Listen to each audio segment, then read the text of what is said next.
Profe está hablando porque no se escucha. A ver, ya está. ¿Desde dónde no me escucharon desde el principio? ¿O si se- No, no se escuchó. Nada, profe. Nada. Creímos que no caray. estaba hablando. Sí, pues miren, de hecho estaba yo, según aquí viendo que estaba el icono ya activado y por eso estoy hable y hable. Gracias por avisarme. Y bueno, solamente quiero hacer una breve síntesis de lo que mencioné al principio, que vamos a abordar el sistema endocrino y este sistema endocrino pues no es más que todo ese pues mecanismo de autorregulación que tiene nuestro cuerpo junto con el sistema nervioso central. De hecho, algunos le llaman sistema neuroendocrino porque están íntimamente relacionados. Aparte, me refiero yo a que es un sistema de autorregulación porque cada órgano que secreta hormonas tiene un efecto biológico a distancia, ¿no? Y va a tener cambios en funciones en nuestro cuerpo. Y bueno, esto se consigue a través de hormonas, y las hormonas sabemos que son esas sustancias que sirven como ese mensaje con el cual se va a provocar una respuesta en un órgano que va a ser efector, es decir, el sitio de acción de esa hormona. Comentaba hace un momento que el sistema endocrino no únicamente se compone por los órganos tradicionales que son la hipófisis, tiroides, glándulas suprarrenales, ovarios, testículos, el mismo hipotálamo, sino que hay otros tejidos y órganos que forman algunas hormonas, como por ejemplo el corazón, que es responsable de sintetizar una hormona o una sustancia que tiene efecto hormonal, es el péptido natriurético. Eh, por ejemplo, el tejido adiposo, la grasa corporal, es un órgano también endocrino porque sintetiza algunas hormonas y sustancias que van a tener efectos sobre el metabolismo de carbohidratos, de lípidos, sobre nuestro apetito, sobre nuestros vasos sanguíneos y otros órganos, por ejemplo, en el riñón tenemos no solamente ese excretor, también una zona que se llama aparato juxtaglomerular y este se va a encargar de sintetizar la renina, que es uno de las sustancias que va a provocar un aumento de la presión arterial. Y bueno, decía yo que vamos a comenzar con la hipófisis y vamos a ir avanzando un poco rápido porque el último tema que vamos a abordar en este día es diabetes mellitus y creo que es mucho más importante porque es muy frecuente en nuestro medio. Pero bueno, vamos a comenzar con la hipófisis y aquí presentamos un caso de estudio solamente para ver cuál es un escenario real o clínico de un problema hipofisiario. Tenemos un niño de 4 años que mide 90 centímetros y tiene una desviación estándar de menos 3, un peso de 14.5 kilogramos y se encuentra aproximadamente en el percentil 15. Se presenta con una baja estatura, en resumen, ¿no? Es un niño de talla corta.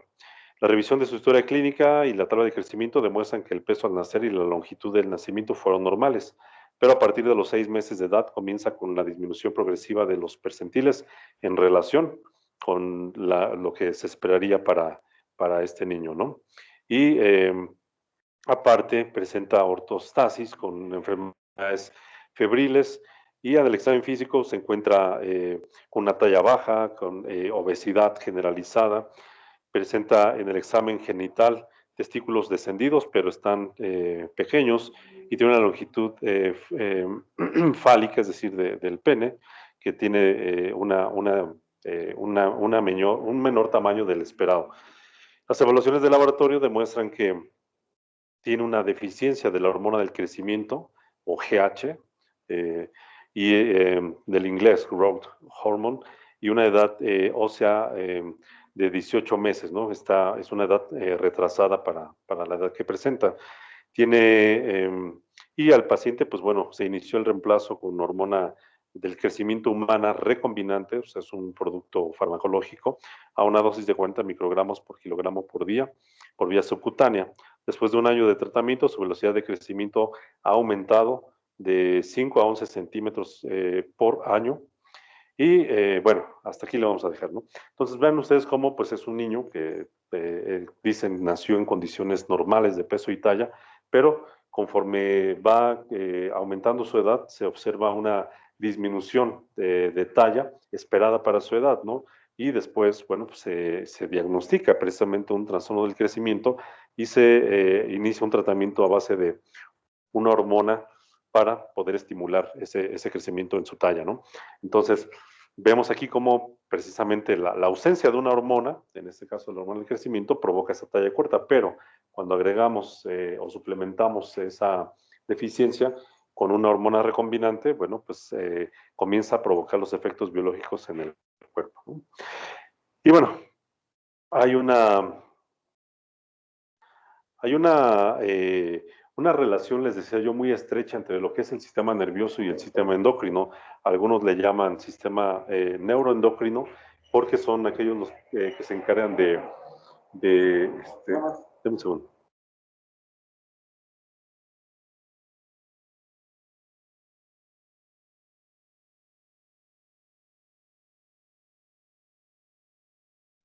Ajá. Les digo yo que hay una relación muy estrecha entre el sistema nervioso y el sistema endocrino. Y bueno, ¿cómo es esta relación? Bueno, pues precisamente no estoy en la diapositiva de objetivos. ¿Todos ven esa o solamente su compañera de Yanira? Yo veo uno que dice cuadro. El cuadro Igual 36. Yo también veo el cuadro, profe. Igual, profe. Ok. Entonces probablemente sea un error de tu aplicación de Yanira para que la reinicies tu aplicación y ver si con eso se corrige. Gracias. Y bueno, precisamente decíamos que el hipotálamo es parte del sistema nervioso central, es parte de nuestro cerebro y va a sintetizar unas hormonas que estimulan a la hipófisis para poder ella misma comenzar a sintetizar sus hormonas, ¿no? Aquí vemos precisamente la hormona del crecimiento que, bueno, ya se secreta en la hipófisis anterior y es la que va a provocar ese crecimiento, como en el caso del niño, ¿no? ¿Cómo se estimula esa hipófisis anterior? Bueno, hay en el hipotálamo una hormona liberadora de esta hormona del crecimiento, que se conoce como GHRH, ¿no? Es una manera de abreviarla, ¿no?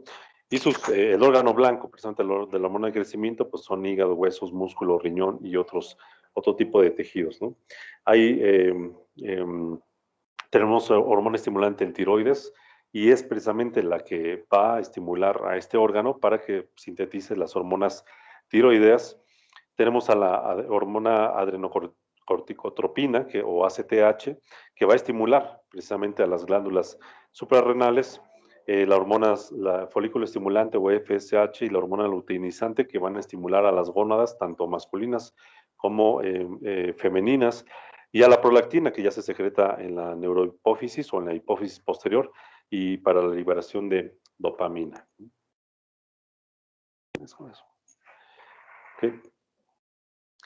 Y bueno, respecto a las hormonas del hipotálamo y algunos análogos que se pueden sintetizar de cada uno de ellos, obviamente estábamos hablando de productos recombinantes. Tenemos aquí, por ejemplo, la hormona liberadora de la hormona de crecimiento y pues se pueden utilizar incluso algunas de ellas como pruebas diagnósticas. ¿Por qué? Porque los sistemas endócrinos se regulan por mecanismos que se llaman de retroalimentación positiva o retroalimentación negativa. ¿Qué quiere decir esto? Que vamos a nosotros a provocar la liberación de una hormona cuando un órgano, por ejemplo, vamos a hablar de la tiroides.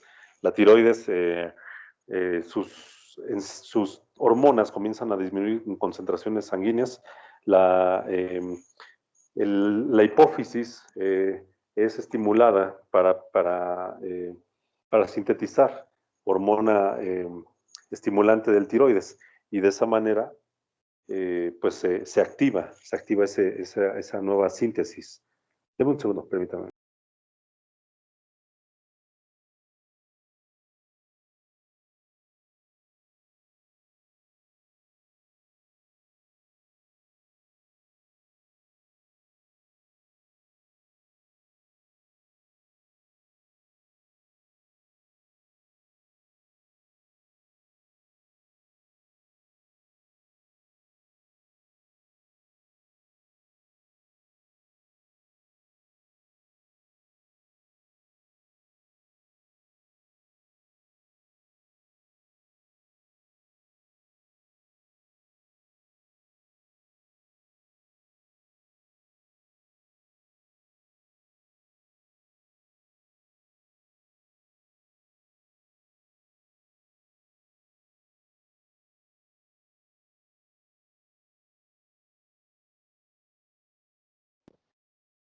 Ok, ya estoy con ustedes, chicos, perdón. Y bueno, les digo aquí en el caso de la hipófisis, hay diferentes, dame un segundo atrás, espérame.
Ya estoy con ustedes, chicos. Ahora sí, perdón, les pido una disculpa, es que estaban aquí llamando, pero bueno. Ah, estábamos diciendo que, bueno, las hormonas hipotalámicas y hipofisiarias pues tienen múltiples funciones, ¿no? En términos generales, el hipotálamo va a estimular a la hipófisis y la hipófisis es la glándula que va a liberar diferentes hormonas para estimular a otros órganos endocrinos, como decíamos, tiroides, gónadas, suprarrenales, etcétera. Entonces, la inhibición de uno u otra mecanismos de autorregulación o de retroalimentación, perdón, van a provocar deficiencias hormonales y con ello, pues los otros órganos endocrinos van a dejar de formar sus propias hormonas y en general, pues van a causar diferentes cuadros clínicos. Respecto a la hormona del crecimiento, tenemos algunos, tenemos la hormona recombinante, que es la somatotropina, y esta hormona, pues bueno, precisamente se sintetiza para poder provocar precisamente los efectos de crecimiento, como en el caso del niño. Aquí vemos que restaura el crecimiento normal y los efectos metabólicos de esta hormona de crecimiento en quienes hay deficiencia de GH, ¿no? De hormona de crecimiento. Puede provocar también un aumento de la talla en personas adultas. Y también en algunos niños, aunque no haya una deficiencia de hormona de crecimiento. Sus aplicaciones, bueno, es precisamente una terapia de reemplazo, ¿vale? Y respecto a, pues, algunas condiciones que nos pueden ser importantes para considerar es que, pues bueno, puede causar el crecimiento de algunos tejidos tumorales, precisamente porque se está estimulando crecimiento. Y bueno, por ejemplo, podemos observar un pseudotumor cerebral, en este caso pues es solamente una simulación de un espacio que ocupa ahí el cráneo. Puede haber trastornos ahí en el crecimiento óseo, edema, la hiperglucemia, y esto es una de las reacciones adversas también más frecuentes y hay que cuidar, que es precisamente que puede causar diabetes mellitus en una persona que es sometida a tratamiento a largo plazo. Puede provocar pues que progrese la escoliosis. La escoliosis sabemos que es una deformidad de la columna vertebral, riesgo de asfixia en pacientes con obesidad grave, con síndrome de Prader-Willi, bueno, son situaciones ya es todo raro, y obstrucción de vía aérea superior o apnea del sueño. Hay agonistas, es decir, tienen algún tipo de actividad que precisamente es como, ya sabemos, los agonistas se van a unir a un receptor y van a causar la activación de ese mecanismo de acción. Entonces, al igual que la hormona del crecimiento recombinante o la natural, van a provocar el crecimiento en personas que tienen esta deficiencia. El IGF es un factor de crecimiento que se le llama insulínico, ¿no? Entonces, aunque es una sustancia completamente diferente a la hormona del crecimiento, tiene esa misma propiedad para estimular, ¿no? El aumento de la talla. Puede causar hipoglucemia, porque les digo, es una sustancia que es muy semejante a la insulina, provocar hipertensión intracraneal o aumento de las enzimas hepáticas.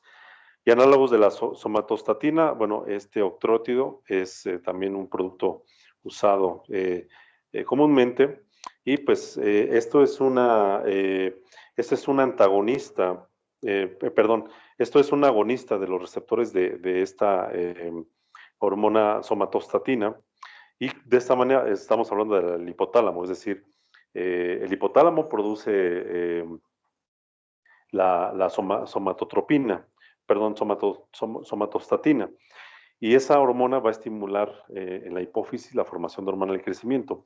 Obviamente hay personas que tienen también el efecto contrario a la talla corta, es decir, tienen tallas muy superiores, estamos hablando de gigantismo, y de ahí necesitamos inhibir la producción de hormona del crecimiento. Entonces, en este mecanismo de retroalimentación, este octrótido inhibe la producción de hormona del crecimiento y en una menor medida también reduce la hormona estimulante del tiroides, del glucagón, de la insulina y de la gastrina.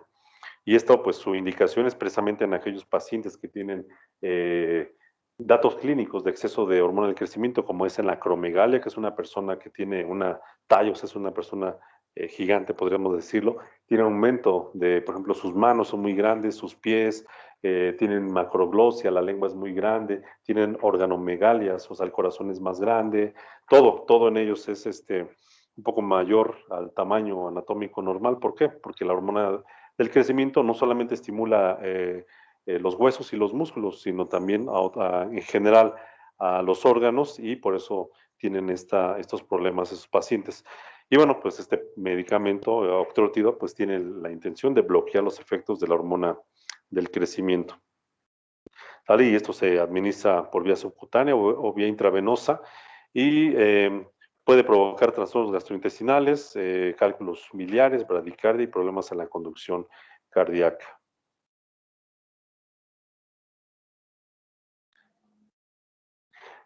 Tenemos antagonistas de los receptores de hormona del crecimiento, y bueno, pues es básicamente lo mismo que el anterior. Necesitamos bloquear los efectos de la hormona del crecimiento, y también está indicado en pacientes con acromegalia.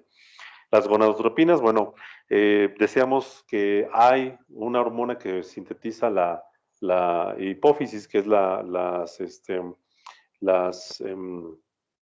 que van a estimular a las gónadas, ¿no? A los ovarios, a los testículos. Y tenemos, por ejemplo, aquí a la folitropina alfa, que va a activar los receptores de la hormona estimulante del folículo, o folículo estimulante, es lo mismo. Y su efecto es mimetizar precisamente los efectos biológicos de la FSH normal, y esto va a provocar la estimulación ovárica para provocar precisamente la formación y liberación de hormonas ováricas. Pues su indicación es precisamente en aquellos estados en donde no haya una ovulación, o donde haya una una insuficiencia ovárica, como es en el hipogonadismo, es decir, están los órganos allí, están los ovarios, pero no son capaces de sintetizar hormonas. Entonces, administrando esa folitropina alfa, provocamos que se activen esos ovarios y formen sus estrógenos y progesteronas.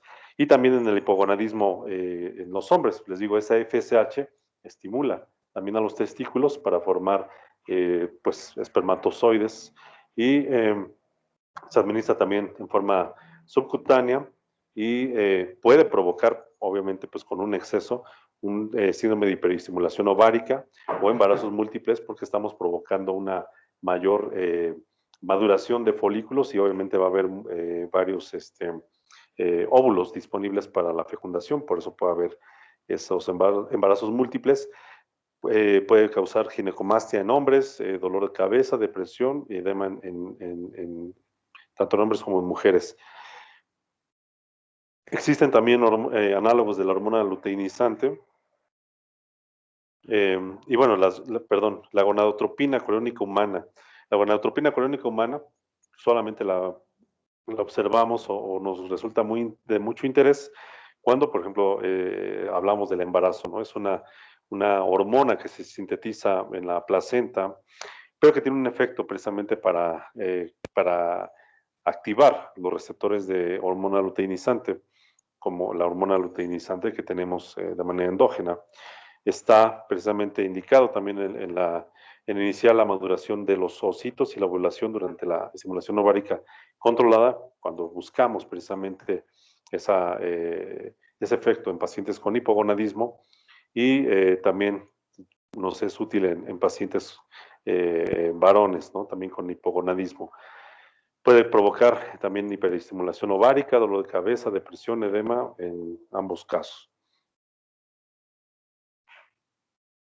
Tenemos a los análogos de hormona liberadora de gonadotropina y en este caso leuprolida.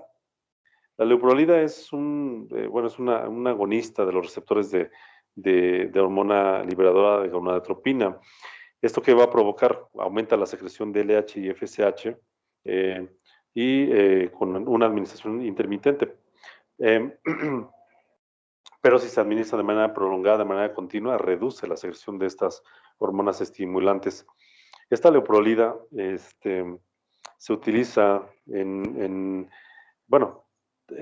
supresión, dice aquí, de los ovarios, pero quizás su aplicación clínica más importante es que se utiliza en pacientes con cáncer prostático. Cáncer prostático pues es estimulado también por hormonas y son tumores dependientes de la actividad hormonal. Entonces la leuprolida bloquea precisamente el crecimiento tumoral. Se administra vía intravenosa, subcutánea o intramuscular y puede provocar reacciones adversas, dolor de cabeza, mareo, náusea, reacciones en el sitio de aplicación y síntomas de hipogonadismo. De hecho, también quizá otra de las aplicaciones que es la menos quizá clínicamente importante, pero sí es muy útil, es que se puede provocar química. Y esto, por ejemplo, hay algunos lugares en donde a los violadores los castran químicamente con este tipo de medicamentos para pues que ya no tengan deseo sexual. De hecho, se inhibe el deseo sexual cuando una persona recibe leuprolida por tiempo prolongado. Pero la castración química, les digo, clínicamente importante, es necesaria cuando un paciente está cursando con un tumor prostático. Decíamos porque queremos bloquear cualquier tipo de efecto hormonal sobre esos tejidos que dependen de hormonas. Y bueno, de aquí vamos a los agonistas de la dopamina. La bromocriptina, que aquí nos interesa, bueno, activa receptores de la dopamina, receptores D2, y esta bromocriptina pues va a suprimir la secreción de prolactina. De hecho, es un antagonista de la prolactina.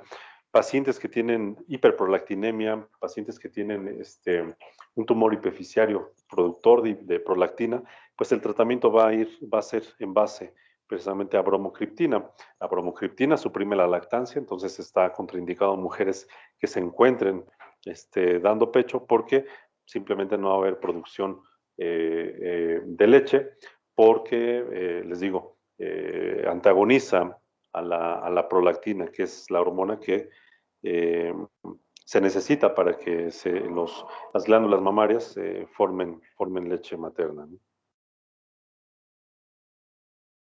Pero también nos puede ser útil, además de la hiperprolactinemia, en pacientes con acromegalia, porque la acromegalia pues, es también resultado a veces de un tumor hipofisiario y puede ser secretor de varias hormonas, entonces puede haber también este tipo de hormona elevada y en la enfermedad de Parkinson, ¿no? También se administra por vía oral, en el caso de la hiperprolactinemia. Y la toxicidad, bueno, vamos a ver trastornos gastrointestinales. La tolerabilidad no es muy buena en un principio. Puede provocar hipotensión, dolor de cabeza, algunos problemas psiquiátricos, vasospasmo y algunos infiltrados pulmonares, pues bueno, no de origen infeccioso.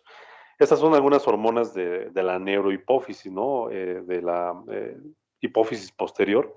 Y aquí, pues la oxitocina ya la habíamos visto en los fármacos utilizados en obstetricia.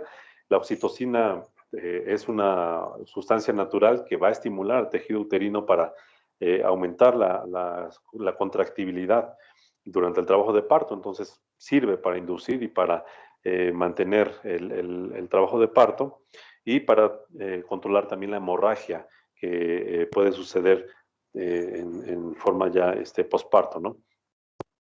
Tenemos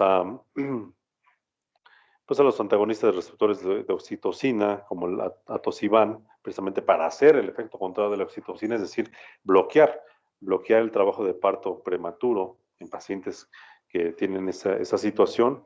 Es un producto o un medicamento tocolítico, es decir, vamos a inhibir la actividad uterina, ¿no? Los agonistas de receptores de vasopresina, bueno, la vasopresina o hormona antidiurética, pues aquí la desmopresina es un agonista de los receptores de vasopresina y que va a actuar en el riñón para eh, promover la excreción de agua y de algunos minerales. Y también dice, bueno, una aplicación extrarrenal es que aumenta el factor 8 de la coagulación y el factor von Willebrand. Está esto indicado en pacientes con diabetes insípida. Ustedes, aunque escuchen el término de diabetes insípida, no tiene nada que ver absolutamente con la diabetes mellitus. Vamos a verla al final. Aquí en este caso la diabetes insípida es un problema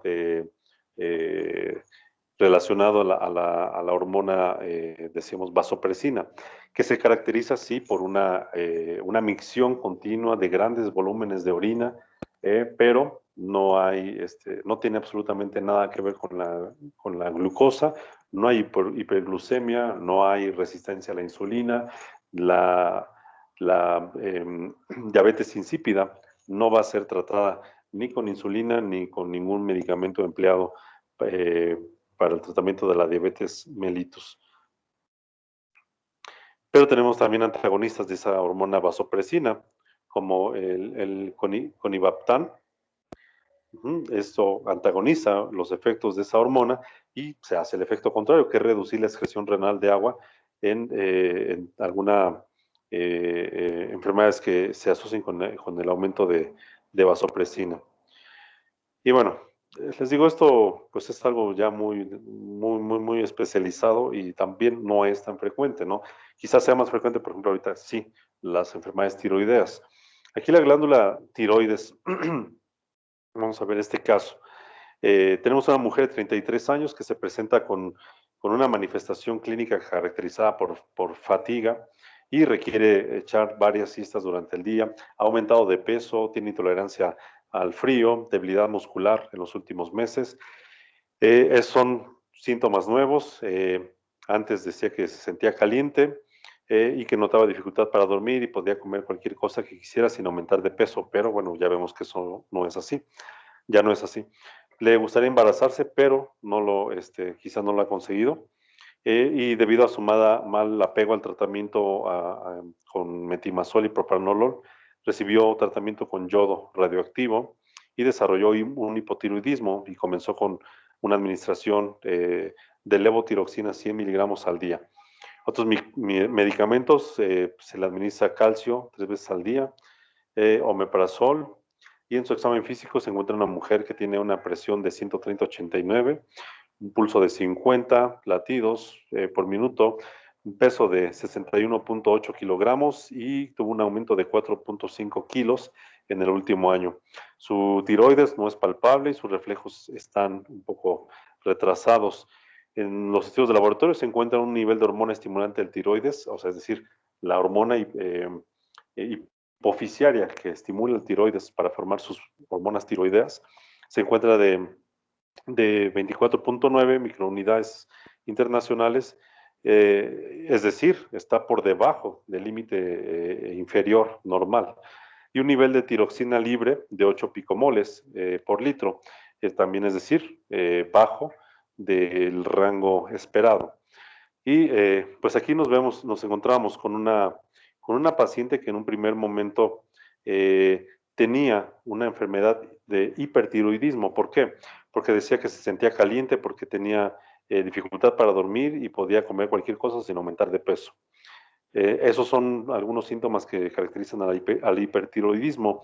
Tuvo un tratamiento con metimazol y con propranolol, pero como no lo tomaba regularmente, recibió una terapia con yodo radioactivo y eso causa una ablación de tejido tiroideo, o sea, es decir, mata tejido tiroideo, pero le condujo a un hipotiroidismo ya, digamos aquí, iatrogénico, y tuvo ahora necesidad de iniciar con levotiroxina para reemplazar la hormona tiroidea que ya no está produciendo su cuerpo en cantidad suficiente, y ahora presenta datos clínicos de un hipotiroidismo. Por eso dice que tiene fatiga, tiene aumento de peso, ya no tolera el frío, debilidad muscular, sus reflejos están lentos, ha ganado peso, etcétera, ¿no? Entonces, aquí en este caso clínico vemos en forma muy clara los dos cuadros clínicos que caracterizan al hipotiroidismo y al hipertiroidismo. Es una imagen solamente para ilustrar precisamente cómo son los mecanismos de retroalimentación positiva o negativa.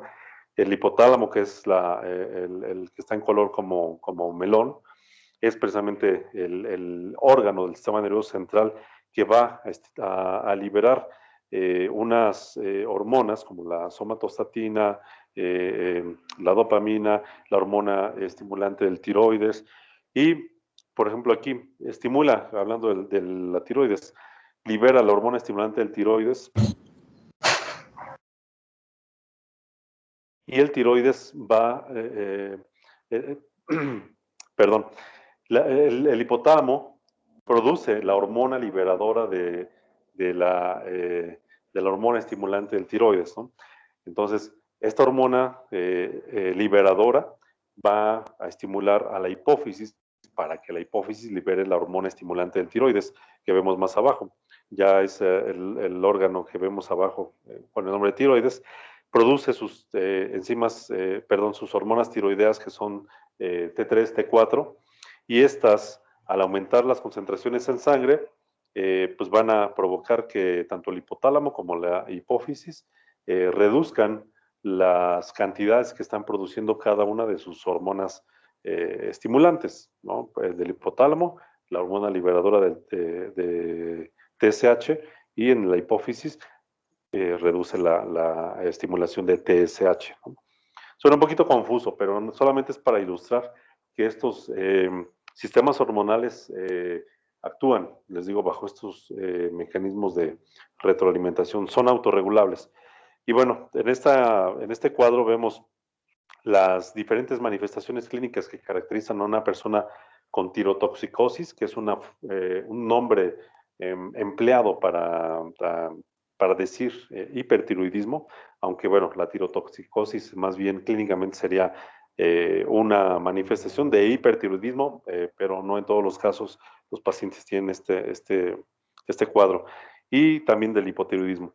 ¿Qué sucede? En el caso del hipertiroidismo, la piel y sus anexos, ¿qué vamos a encontrar?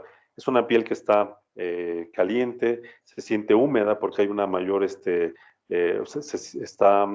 suda mucho esa persona por la transpiración, tiene poca tolerancia más bien al calor, siempre está acalorada, aunque el día esté nublado o esté fresco, esa persona se siente acalorada. ¿Por qué? Porque su metabolismo está muy acelerado y produce mucho calor corporal. Su cabello es frío, es escaso porque puede tener pérdida del cabello. Eh, bueno, las uñas de Plummer son un signo clínico. La dermatopatía pretibial, el caso de la enfermedad de Graves. La enfermedad de Graves es una forma en la cual se causa hipertiroidismo, ¿no? En los ojos, bueno, podemos ver a los pacientes que tienen una retracción del párpado, los ojos están un poquito saltones, tienen una mirada así como de una expresión de sorpresa, y así los tienen permanentemente, ¿no?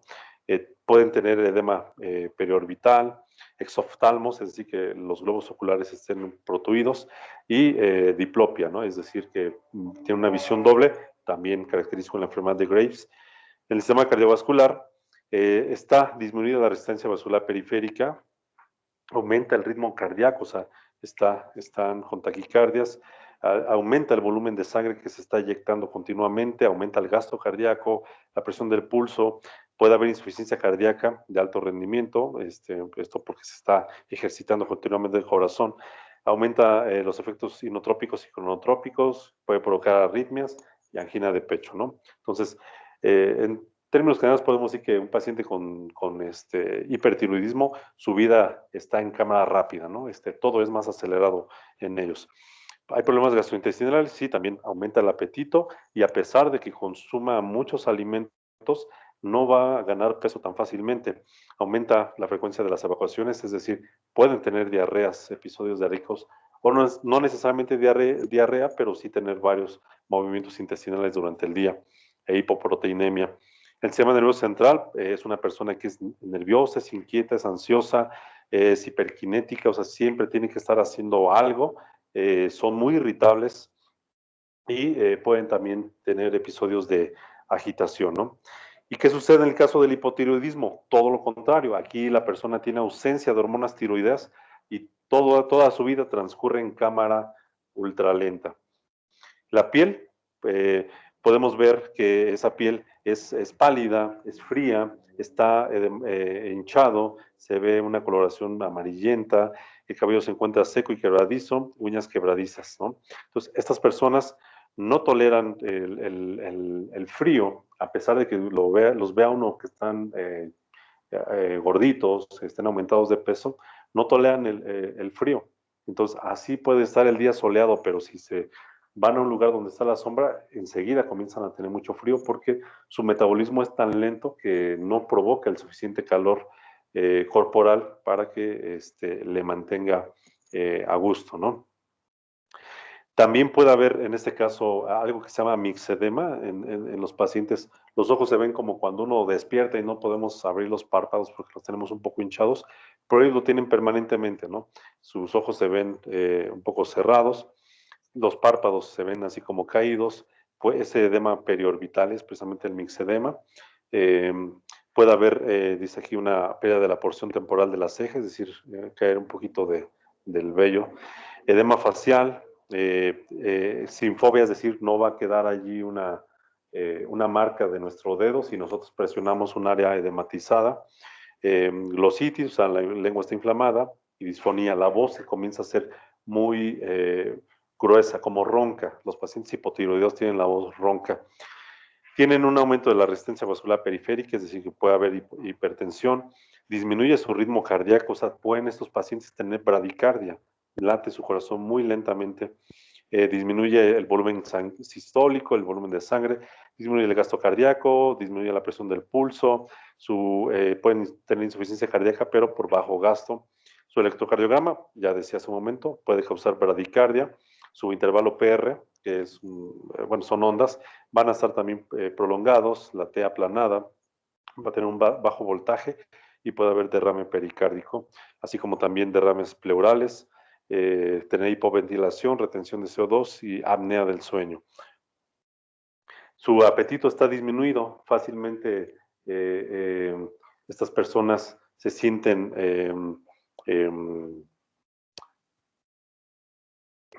llenas, se sienten satisfechas con los alimentos.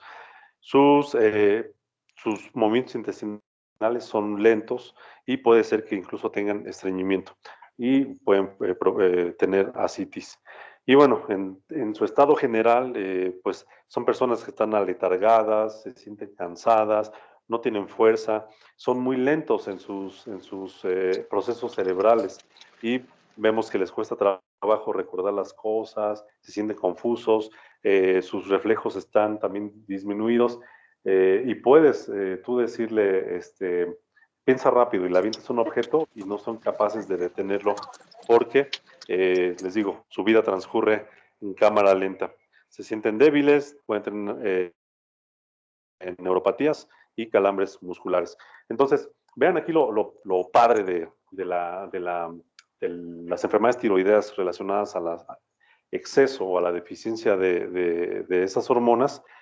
Se van a expresar de forma muy característica, muy de libro, y es fácil identificar la deficiencia y el exceso de hormonas tiroideas. Y el tratamiento pues consiste básicamente en la deficiencia, pues hacer un reemplazo de hormonas tiroideas. Y en el caso del exceso de hormonas tiroideas, bueno, pues bloquear el efecto de estas hormonas o, como en el caso clínico que vimos en un principio, administrar yodo radioactivo, porque el yodo es el mineral que se fija para formar hormonas tiroideas, junto con una proteína que se llama tiroglobulina. Y bueno, aquí solamente por mencionar, tenemos algunas causas de hipotiroidismo, como la tiroiditis de Hashimoto, que es una enfermedad autoinmune, se destruye el tejido tiroideo y nos causa un hipotiroidismo de leve a severo. Puede ser inducido por algunos medicamentos, también puede ser dishormogénesis, es decir, que no se forman adecuadamente las hormonas porque aquí hay un defecto enzimático que impide o no se puede completar la vía metabólica para la síntesis de hormona tiroidea. Por radiación, como en el caso de esta paciente, se le administró un yodo que es radioactivo, es parte del tratamiento, pero aquí pues de manera iatrogénica se destruyó completamente el tejido o buena parte del tejido tiroideo y por eso ya se volvió hipotiroidea. Los rayos X también pueden causar esto y la tiroidectomía, es decir, la remoción quirúrgica de parte del tiroides o de todo el tiroides, por ejemplo, en el caso de cáncer tiroideo, puede inducir a un hipotiroidismo generalmente grave. Hay hipotiroidismo congénito y este es lo que anteriormente se llamaba cretinismo y de ahí viene la expresión de eres un cretino, ¿no? Cuando una persona le dice eres un cretino, es como si le estuvieras diciendo eres un retrasado mental. ¿Por qué? Porque las personas con este cretinismo o con esta deficiencia congénita de hormona tiroidea les provoca retraso mental. Y bueno, aquí ya no se utiliza el término cretinismo precisamente por ese uso despectivo. Por eso en el tamiz neonatal, allí precisamente lo que se busca en esos tamizajes es precisamente la actividad de hormonas tiroideas, hormonas suprarrenales, porque la falta de esas hormonas al nacimiento va a provocar retrasos en el crecimiento, en el desarrollo sexual, en el desarrollo del sistema nervioso. Entonces, bien importante el tamiz neonatal. Y tenemos los medicamentos que nos pueden ser útiles en estos casos. Para quienes son hipotiroideos, bueno, tenemos obviamente preparados que contienen hormonas tiroideas como levotiroxina y la liotironina, o T3 y T4, también es una forma práctica de llamarlas. Pues su efecto es activar receptores, en este caso son en el núcleo de las células, y que pues esto provoca la expresión genética para formar RNA y sintetizar proteínas, ¿no? Entonces, los efectos biológicos de las hormonas tiroideas son amplios, son muchísimos en todos los tejidos Entonces, pues solamente nos quedamos que actúan esas hormonas tiroideas activando los receptores que hay en el núcleo. Están indicados, pues precisamente en la deficiencia de hormona tiroidea, que es en el hipotiroidismo, y bueno, tiene que haber un inicio del efecto y este se consigue en un máximo después de 6 a 8 semanas de tratamiento. Y pues bueno, si nosotros sobreadministramos hormonas tiroideas, pues bueno, vamos a inducir efectos de como si el paciente tuviera hipertiroidismo, ¿no? No es tan complicado, ¿no? Deducir que eso va a suceder. Pero, ¿qué sucede con los pacientes que son hipertiroideos? Los pacientes necesitan que se bloquee el efecto de estas hormonas y bueno, para eso tenemos a las tioamidas, en donde está incluidos el metimazol y el propiltiuracilo, o PT1 nada más, y estos van a inhibir las reacciones de la peroxidasa tiroidea, es decir, de una enzima que es parte de este mecanismo de síntesis de hormona tiroidea, bloquea la organificación del yodo, que es el elemento que les comento que es necesario para que se formen esas hormonas tiroideas, y se inhibe la desyodación periférica de T4 y T3, es decir, la conversión, porque estas hormonas también se pueden liberar en forma, podríamos decir que inactiva, y en tejidos periféricos se convierten ya en formas activas. Está indicado estos productos en el hipertiroidismo, pues cada uno tiene sus propias características farmacocinéticas, y bueno, pueden provocar náusea, malestar gastrointestinal, erupción cutánea, granulocitosis, hepatitis e hipotiroidismo. Los yoduros, bueno, pues solución de glugol, yoduro de potasio, es para pues aquí dice básicamente para preparar a una tiroidectomía quirúrgica.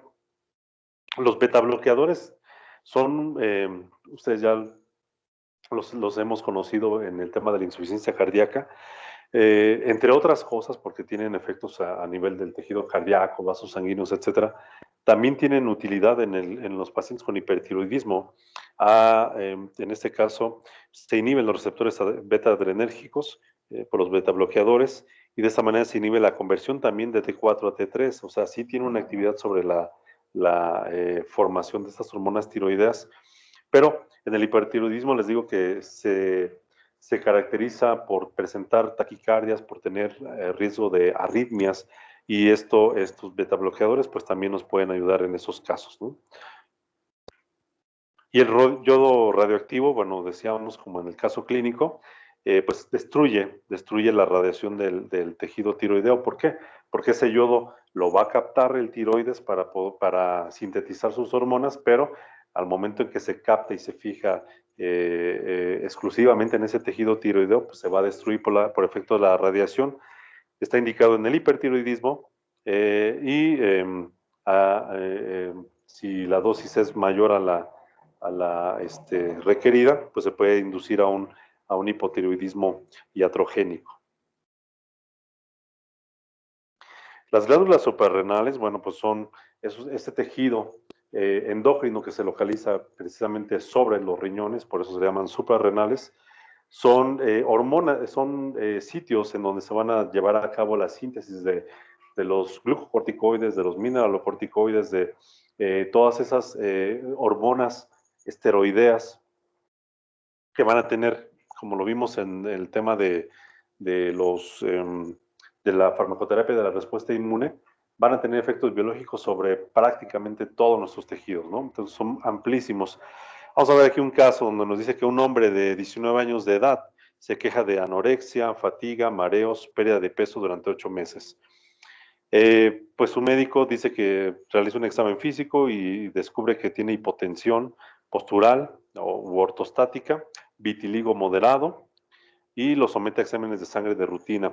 Encuentra hiponatremia, hiperpotasemia, acidosis y sospecha la enfermedad de Addison, ¿no? Que es un tipo de enfermedad endócrina relacionado con las suprarrenales. Ella hace una prueba de estimulación estándar con hormona adrenocorticotrópica y que revela una respuesta de cortisol plasmático insuficiente, compatible con insuficiencia suprarrenal primaria o lo que es la enfermedad de Addison. En ese caso, La enfermedad de Addison pues es una condición autoinmune en donde se destruye el tejido suprarrenal y por eso no hay hormonas en ese sitio. Y se comienza un reemplazo hormonal porque es insuficiente la cantidad que hay en su sangre. Y bueno, les digo que en las glándulas suprarrenales ahí tenemos diferentes sitios, tenemos la médula, tenemos la corteza suprarrenal y cada una de ellas sintetiza diferentes hormonas, todas ellas esteroideas, todas ellas derivadas de la molécula de colesterol.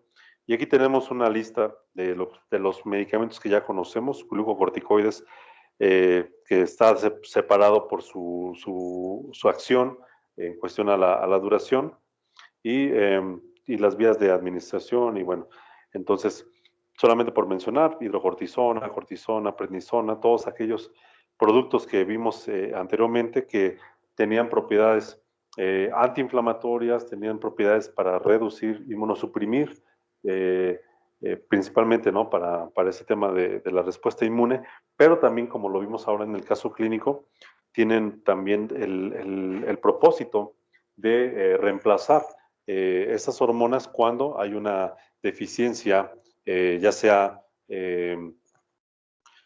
congénita, como les digo, cuando se hace un tamiz neonatal y estas hormonas suprarrenales salen disminuidas, bueno, pues hay que reemplazarles. Pero vean, por ejemplo, los glucocorticoides tienen muchas indicaciones en reacciones alérgicas, pues ya lo vimos, ¿no? O sea, todas aquellas respuestas alérgicas, tanto a medicamentos como a agentes ambientales, etcétera, vamos a disminuir la respuesta inmune que caracteriza a estas con los glucocorticoides.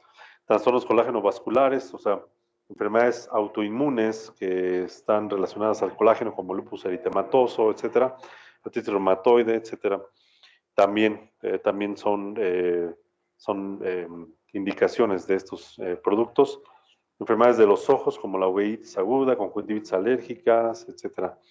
Enfermedades gastrointestinales, como enfermedad inflamatoria intestinal, el SPURUE, necrosis hepática subaguda, trastornos hematológicos, anemia hemolítica adquirida, púrpura aguda alérgica. Bueno, muchos de ellos, o sea, sus mecanismos son de tipo autoinmunitario. Entonces recuerden ustedes que las hormonas esteroideas, o más bien los glucocorticoides, tienen ese efecto para reducir tanto la respuesta humoral como la respuesta celular inmunitaria, y con esto pues, se reduce el daño en los tejidos que son el blanco de esos mecanismos de reacción inmune.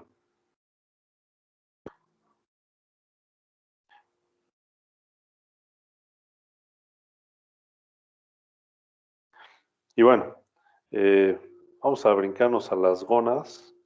Las gónadas son, ya no vamos a hablar mucho de los esteroides, porque ya los vimos en la respuesta inmune, y les digo, la única diferencia que quizá podremos agregar hoy es que pueden servir de terapia de reemplazo, como en el caso de la enfermedad de Addison, y va a ser básicamente lo mismo que en el caso del hipotiroidismo. Una vez que suplementamos las hormonas suprarrenales, pues se vuelve otra vez a observar su efecto biológico. En cuanto a las gónadas, bueno, pues tenemos ovarios, tenemos testículos, y aquí, bueno, vamos a ver un caso. Es una mujer que tiene 25 años de edad, tuvo su menarca a los 13 años y tiene periodos menstruales desde hace un año. Hasta hace un año, perdón. Se queja de sofoco, sequedad vaginal y de la piel, debilidad, trastornos del sueño y periodos menstruales escasos, poco frecuentes en un año de duración. Visita a su ginecólogo, quien obtiene niveles plasmáticos de hormona folículo estimulante, o la FSH, y hormona luteinizante, o LH, y ambos niveles están moderadamente elevados. Se le diagnostica insuficiencia ovárica prematura y se recomienda la terapia de reemplazo de estrógenos y progesterona. Y bueno, ya una absorciometría de energía dual revela una puntuación T de densidad ósea, o sea, una densitometría, y nos muestra, osteoporosis franca. Entonces, aquí podemos ver en este caso que es una mujer que tuvo una menarca a los 13 años, podría a lo mejor ser, pues, dentro de lo esperado, o quizá un poquito tardía, pero dice que desde hace un año, o sea, fíjense, a los 24 años, tiene sofocos, es decir, bochornos, tiene resequedad vaginal y de la piel, tiene debilidad y trastornos del sueño. Sus periodos menstruales son muy escasos y poco frecuentes, o sea, tiene una opsomenorrea. Esto pareciera que es una mujer que está entrando en su climaterio, ¿no? Que está cercana a la menopausia. Y justamente tiene esos síntomas porque cuando, bueno, ya el ginecólogo le hace unos estudios, observa que la FSH y la hormona luteinizante, que son las hormonas hipofisiarias que se sintetizan en la hipófisis anterior, que van a ser responsables de estimular el tejido ovárico para que en el ovario se produzcan estrógenos y progesterona, se encuentran elevadas estas concentraciones. ¿Por qué? Se encuentran elevadas porque el ovario como no sintetiza las hormonas sexuales, las concentraciones en la sangre no van a ser suficientes para inhibir a la hipófisis de seguir formando esa FSH y SLH. O sea, su mecanismo de retroalimentación no se activa y por eso la hipófisis sigue enviando hormona estimulante y sigue enviando FSH y sigue enviando LH para que los ovarios respondan, para que se despierten, pero los ovarios simplemente no responden y las concentraciones en plasma de FSH y LH comienzan a subir, pero los ovarios siguen ahí inactivos. Por eso su diagnóstico es de insuficiencia ovárica prematura. Tiene una densitometría que muestra una osteoporosis porque los estrógenos, recuerden ustedes, que son necesarios también para la fijación de calcio, para la formación de nuevo tejido óseo, y es un rasgo, ¿no?, en mujeres posmenopáusicas encontrar osteoporosis, y aquí estamos hablando de una mujer que pues por una insuficiencia ovárica tiene esta condición. Este esquema que vemos aquí, pues bueno, nos muestra precisamente el ciclo hormonal normal en una mujer, o ciclo ovárico, o ciclo menstrual, como quieran llamarle. Hay una primera fase que es la folicular y una fase lútea. En esta fase folicular, recuerden ustedes que dentro de los ovarios hay unas estructuras llamadas folículos, y estos folículos van a ir madurando conforme van pasando los días después del periodo menstrual. Si ustedes ven en esta imagen de abajo, en el día, por ejemplo, 2, el endometrio, que es el tejido uterino que se desprende en forma de sangre cuando está el periodo menstrual, está apenas, se encuentra en un estado basal y se encuentra en una etapa proliferativa, es decir, sus células comienzan a multiplicarse, a crecer, se comienza a engrosar ese endometrio poquito a poquito por efecto de las hormonas, ¿sale? Y entonces el folículo comienza a madurar, comienza a crecer este folículo que vemos ahí como huevito, llega el día 14 del ciclo, la mitad del ciclo ovárico, la mitad del ciclo hormonal que vemos aquí abajo, día 14, y se da la ovulación. En ese momento se rompe el folículo, se libera el óvulo y el cuerpo lúteo, que ven enseguida, va a comenzar a sintetizar progesterona para poder mantener un embarazo en caso de que ese óvulo que fue liberado se fecunde. Y el cuerpo lúteo va a producir unas cantidades grandes de progesterona hasta que se desarrolle la placenta en la mujer y sea la principal responsable de la formación de progesterona que se necesita durante todo el embarazo. Al mismo tiempo que se va creciendo ese folículo ovárico, vean ustedes, por ejemplo, los niveles de estrógeno, ¿no? Son muy bajos al inicio del ciclo menstrual, pero van teniendo un aumento que da su pico máximo al momento de la ovulación, y después de allí comienza a disminuir otra vez hasta llegar a sus niveles basales. La hormona folículo estimulante sigue un patrón muy semejante.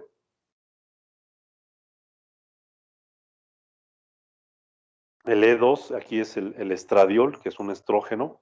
También vemos cómo aumentan al momento de la ovulación, pero mantienen una curva también un poquito considerable, más allá de los niveles basales. en la etapa que se llama folicular, perdón, lútea. La progesterona, lo que les comentaba. Vean que la progesterona está en concentraciones prácticamente muy reducidas, muy bajas, pero una vez que el cuerpo lúteo se forma, comienzan a aumentar sus concentraciones. Y les digo, y esto es con el propósito de mantener un embarazo.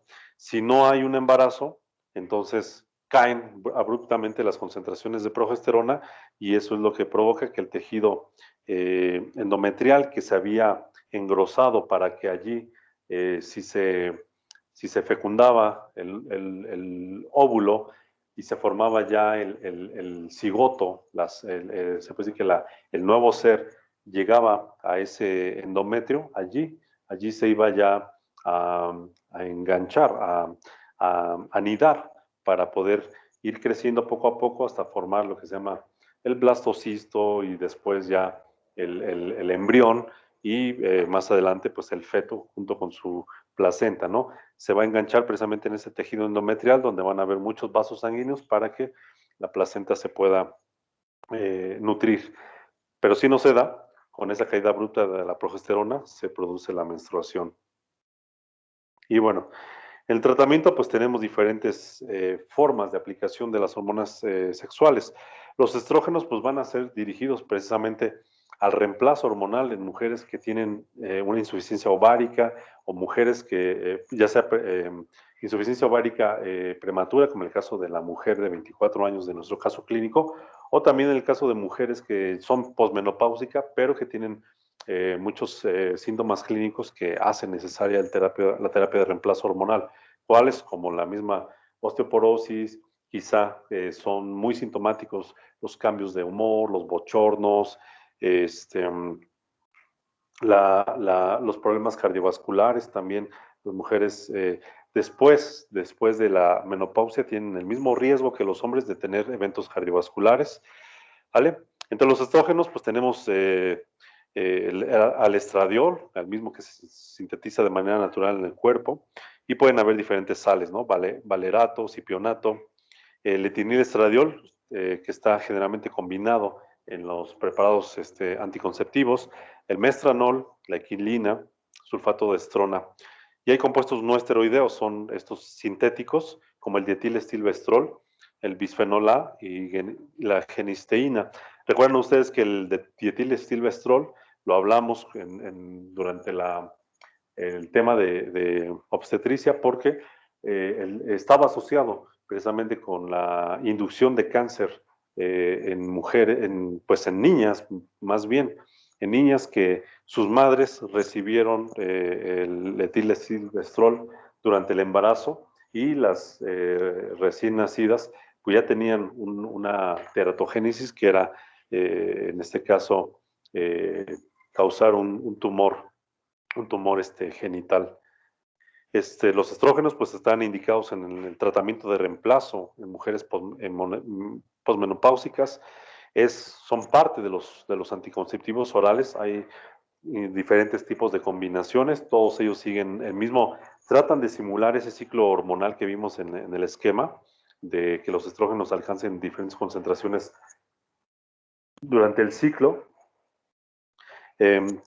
Bueno, aquí nos indican también tratamiento de personas transgénero, precisamente para comenzar a provocar pues cambios corporales pues que vayan siendo semejantes a los que tiene una mujer, ¿no?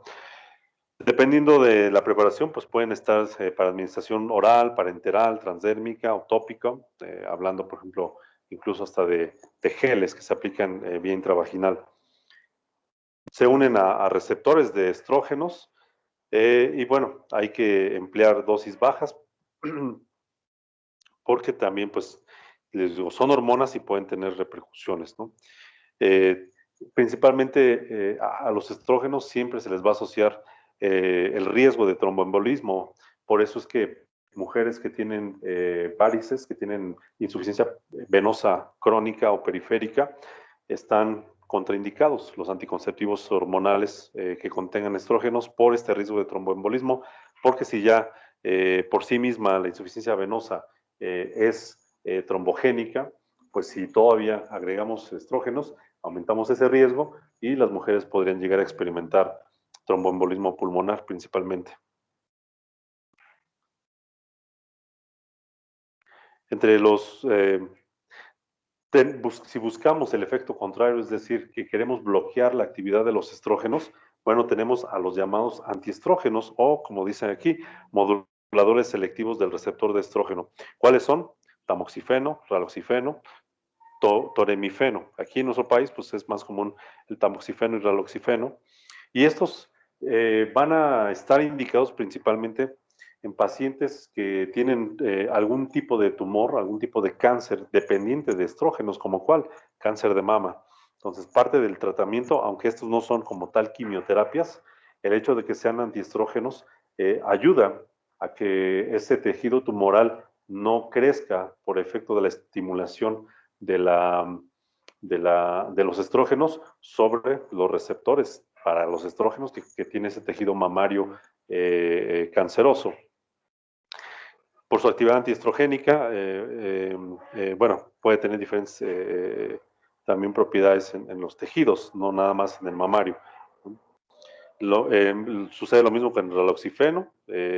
Bueno, en este caso, a diferencia del tamoxifeno, también se puede utilizar para la osteoporosis porque el raloxifeno es un agonista de los estrógenos en el hueso, es decir, lo único que va a hacer es simular, mimetizar que es el estrógeno y de esta manera sigue habiendo una síntesis o una incorporación de nuevo hueso. Reduce colesterol total, colesterol LDL, pero no aumenta el HDL. Y se puede utilizar como una forma de reducir el riesgo de cáncer de mama en mujeres postmenopáusicas quienes tengan alto riesgo de cáncer, ¿no? Sobre todo antecedente familiar de cáncer de mama. Y bueno, cuando se usan estos productos, pues se tienen algunos efectos estrogénicos que pueden beneficiar a los huesos, cerebro y el hígado, pero tienen una actividad antagonista, es decir, solamente a nivel de tejido mamario, no se va a observar ese efecto estrogénico. ¿Por qué? Porque decimos que es antiestrógenos. En los otros sí, porque se une al receptor y mimetiza la función de los estrógenos, pero en el tejido mamario no. Específicamente allí va a bloquear el efecto de estrógenos. También tienen riesgo de tromboembolismo. Tenemos otros antiestrógenos como el clomifeno y fulvestrant. Clomifeno, bueno, pues es uno de los productos que tenemos disponibles para el tratamiento de la infertilidad en mujeres que tienen ciclos anovulatorios. Pueden continuamente tener sus periodos menstruales y aparentemente todo bien, pero cuando inicia su vida sexual y cuando a lo mejor desean quedar embarazadas y no lo consiguen y ya se descartan otro tipo de causas de infertilidad, resulta que sus ciclos son anovulatorios, es decir, no se maduran óvulos. Entonces, una forma de inducir esa ovulación es utilizando el clomifeno, ¿vale? Y es un antagonista, pero también llega a tener propiedades agonistas de estrógenos.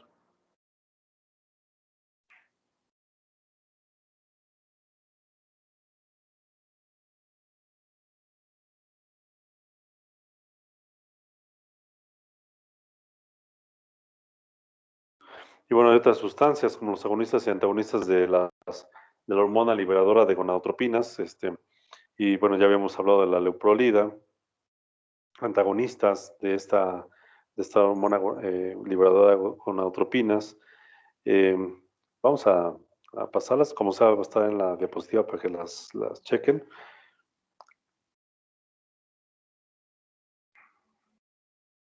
Para continuar con el caso de los hombres. En el caso de los hombres, bueno, también tenemos un patrón hormonal, pero es un poco menos complicado.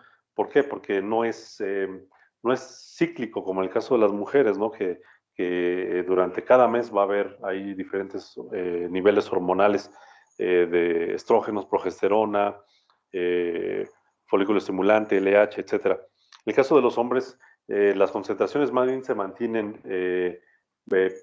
relativamente constantes, pero nuestro ciclo es que pues, durante el embarazo pues tenemos cierta actividad hormonal. ¿Por qué? Porque debe de haber una inducción para que haya una diferenciación de los órganos sexuales y que pues bueno, el que vaya a ser varón pues comienza a tener ahí esa actividad. Pero después viene una disminución, ya después por efecto de la lactancia, puede haber también otro pequeño pico, pero prácticamente desaparece ya la actividad eh, androgénica durante toda la infancia, ¿no? Y a la edad de la pubertad, bueno, viene, ¿no? La edad de la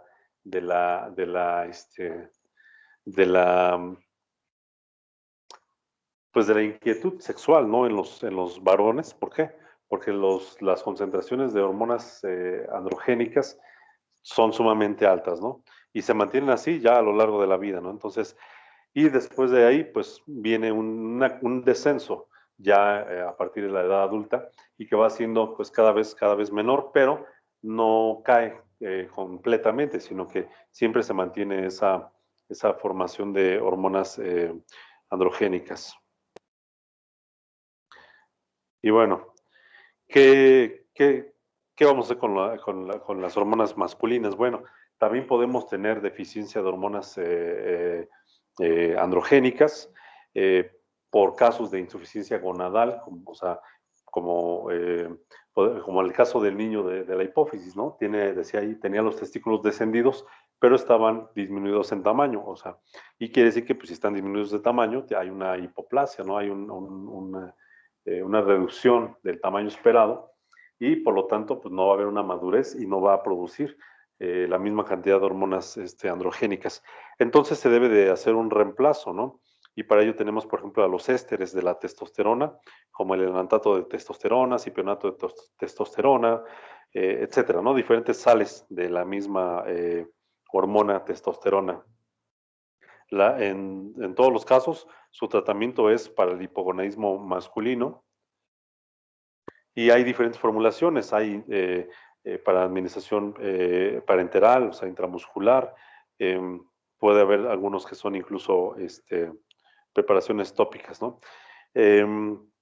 Dice, es efectivo para causar y mantener la virilización.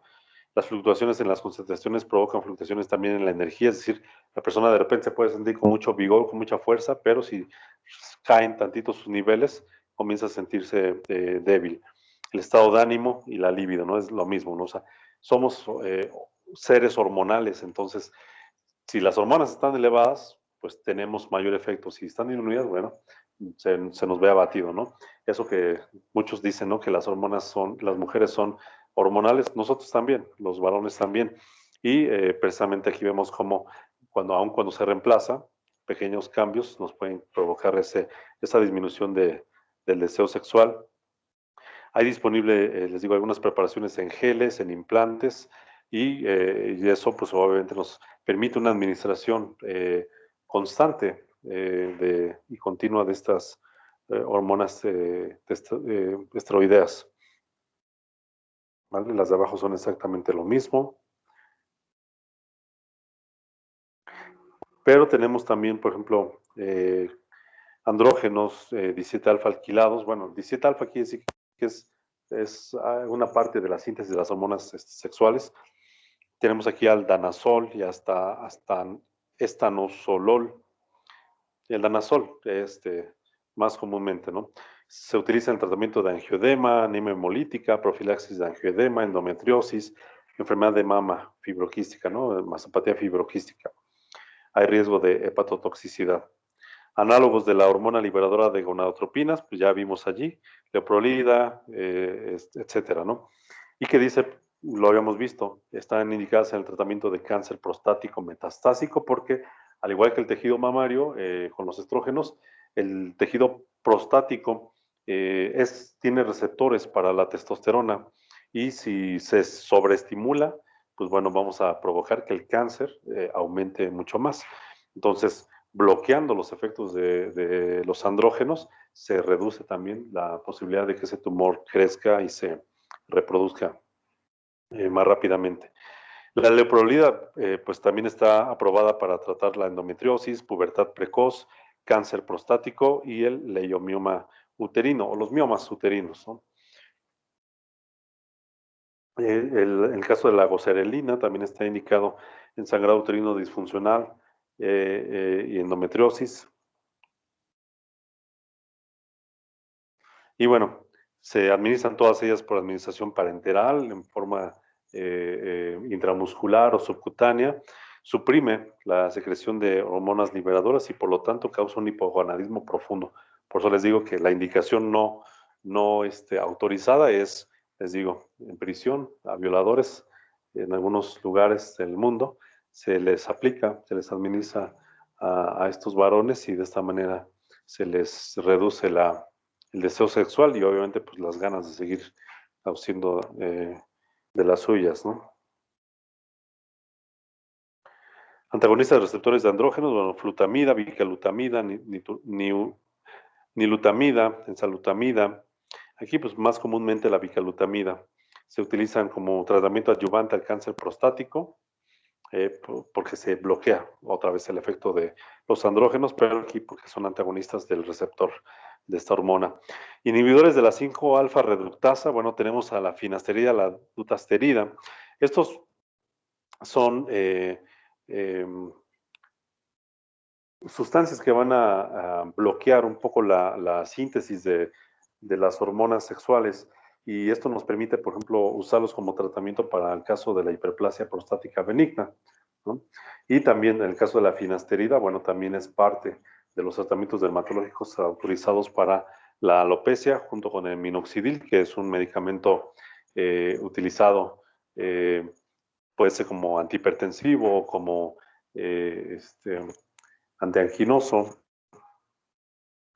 pero los dos se utilizan para la alopecia. Y bueno, estos van a provocar que se reduzca el tamaño de la próstata porque hay, allí a nivel de la próstata hay una, pues esta enzima, la 5-alfa reductasa, provoca la formación o la conversión de la testosterona a su metabolito, que es la dihidrotestosterona, que es una forma también activa de esta hormona sexual. Y tenemos a los inhibidores de la fosfodiesterasa 5, que son sildenafil, vardenafil, tadalafil, mirodenafil, habanafil, etcétera, ¿no?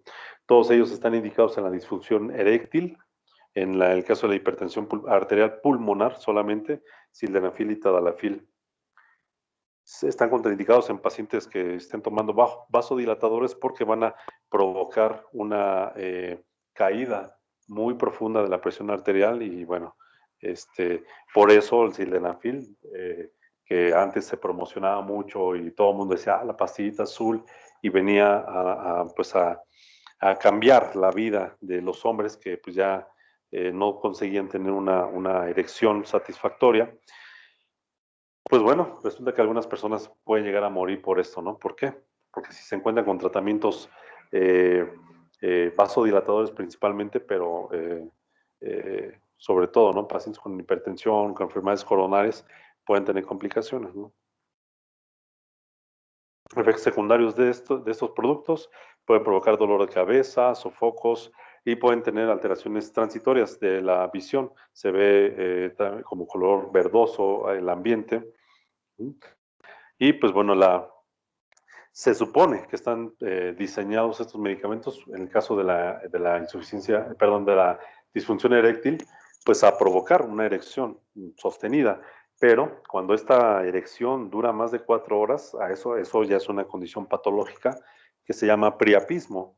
Y si esa persona no recibe atención médica urgente, puede perder su miembro genital, ¿no?